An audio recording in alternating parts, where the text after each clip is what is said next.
So every now and again when I would go onto some drum forum or another online, there would usually be some commentary about having a particular odd drum size or something like that. I remember especially when DW and Neil Peart got together to make a 23-inch bass drum as opposed to a 22 or a 24.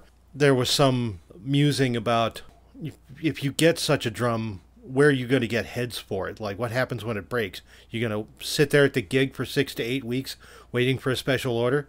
Well, of course, we know that's not true. You only have to wait like 3 days. We have Amazon now. But it illustrates a broader point. It betrays a certain line of thinking among drummers that I don't necessarily find among other musicians. Why don't you already have a spare?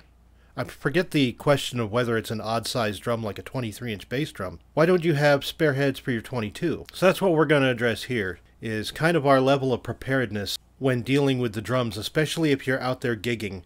You know, it's one thing if you're at home and you're a hobbyist. I remember when I was a kid and I broke a bass drum head. Fortunately, I had a different bass drum around that I could put in its place, but otherwise I would have been shut down on drumming, at least at home, until I could afford to replace a 24-inch bass drum head, which at the time I could not afford to replace a 24-inch bass drum head.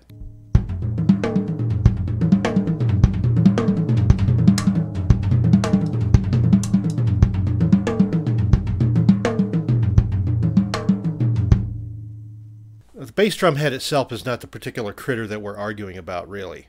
It's about preparedness overall. I mean, I don't really break that many bass drum heads. However, it's good to have spares hanging around all the time. One of the most troublesome gigs I ever played was a series of problems all entirely of my own making. So it started with, I got everything packed up, including my hi-hat stand. Now, I've been using a cable remote hi-hat stand as my primary hi-hat since 1998.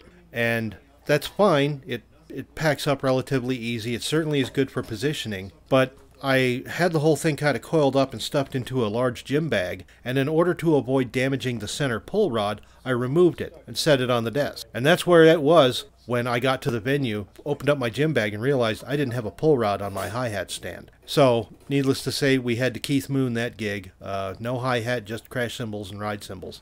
Then the next thing that happened, about halfway through the third song, my snare drum head ripped right down the middle from top to bottom. And all the other bands had left, so I couldn't borrow a snare drum from anybody. There wasn't a spare head, and I didn't bring a spare snare drum.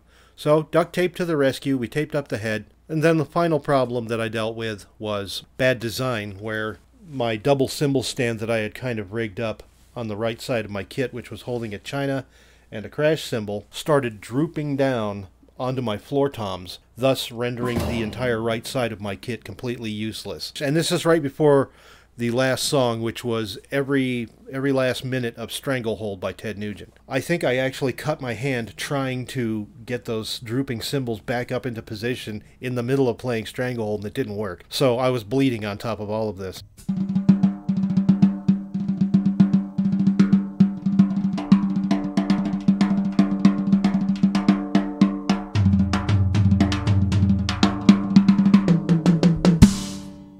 And the comedy in all of this is that at no point did anybody in the band ever turn around and notice the chaos that was unfolding behind them. They were just blissfully cranking through the song as though nothing had gone wrong, which I guess says a little something about the importance of the drummer in this role, is that as long as it sounds like drums and even looks like drums, no matter what else is happening, unless it goes really, really wrong to the point that somebody notices with their ears, they're not going to turn around and notice with their eyes. I decided from that point on that I would need to be more prepared when heading out for gigs. No matter how brimming with sunny optimism we are that nothing will go wrong on the gig, believe me, something will go wrong, especially the further you get from home and the further you get from any available replacement parts. I actually have a working theory that the reason why Spinal Tap drummers blew up is because they were as far as they could possibly be from both their homes and an open drum store. So they just straight up exploded. Just my theory. So over the years, it has occurred to me that if I had the money, there are certain things that I could and should do just to have a road kit or a grip or something like that that I can take with me to shows, so that when something does go all pear-shaped, I've got some means of fixing it or getting out of that jam pretty quickly. Now, coming back to the example of that odd-sized bass drum, that while I don't have a 23-inch bass drum, I do have a couple of 11-inch tom-toms, and that's not a commonly found drum head size unless you're a banjo player. I didn't just order the tom-tom heads I needed to put heads on the drum. I ordered over half a dozen of them, so that not only do I have the ones I need for the drums themselves, but I've got plenty of spares. And I also like to go up to, in my case, Drum City Guitar Land, and keep myself stocked up on heads and sticks and things like that. And these are the perishables that you're going to have to change anyway. And so it's good to kind of have that stuff around, especially when maybe you're in a point where you're flush with cash and you'd like to go buy some other shiny gewgaw or whatever. But it just like putting some money into a savings account, it's a good idea to invest a little bit in the toolkit that you use to make music, even if you're just jamming for yourself in your own basement. And even if you're a drummer on a budget, and believe me, I understand that situation. I've done the poor dance a time or two in my life. There was always some point where I could afford something if I chose to invest in it, whether that's an extra snare drum head or splurging a little bit and getting that backup bass drum head, especially if you're using an unusual size. Just good to have that stuff around always.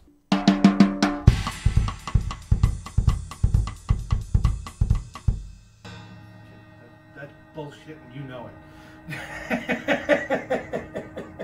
Take that snare drum problem that I had when the head split down the middle. Now sure, keeping an extra snare drum batter in the car, probably not a bad idea. An even better idea is to keep a whole backup snare drum. This actually isn't that costly a move. If you can find a used cheap snare drum online at a used music store, even at your favorite drum store if they happen to have used drums around. It doesn't have to be that expensive, it just has to be a properly built snare drum. As long as it's and is shaped like a snare drum and sounds like a snare drum, even if it costs you $30, put that in the car with the rest of your instruments so that if you do lose your number one snare for any reason, you can pull out that backup.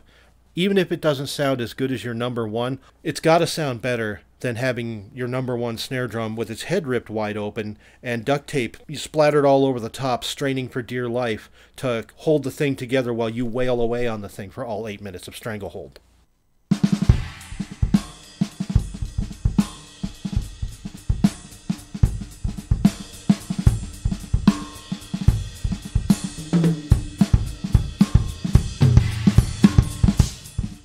Now, it's really up to you whether it's practical to you to bring a whole other arsenal of things for any conceivable thing that might go wrong on a gig.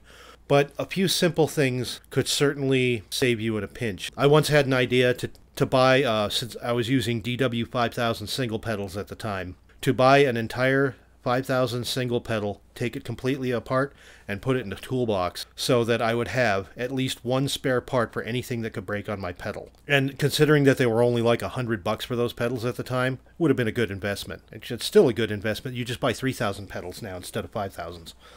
You know, if you notice, guitarists always seem to have extra strings and spare picks and things like that in their case, along with their tuner and like a string winder. And usually it's not going to be big heavy strings. It's going to be the lighter ones that tend to break all the time. Why wouldn't you do that as a drummer? If you keep extra sticks in your bag, keep your little survival kit. And after that, it's a matter of, as long as you chose the right tools for the job and are right for your playing, hopefully everything should go just fine.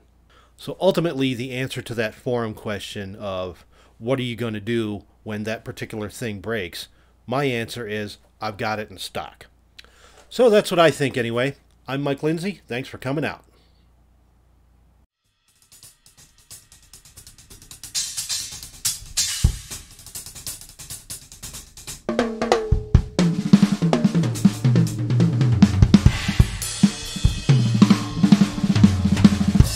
So it used to be pretty common for me to try to improvise some shit without having written anything down and flub my line right out of the gate.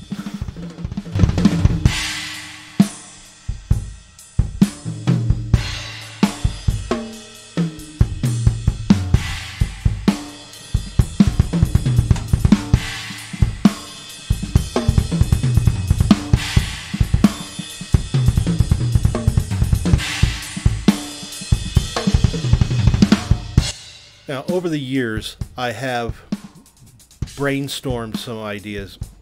It's It's not really a brainstorm. It's really quite simple.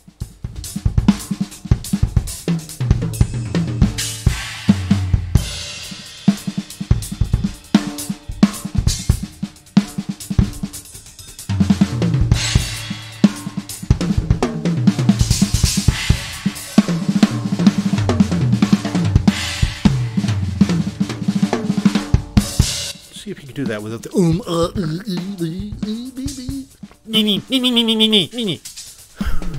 like Dom Irrera.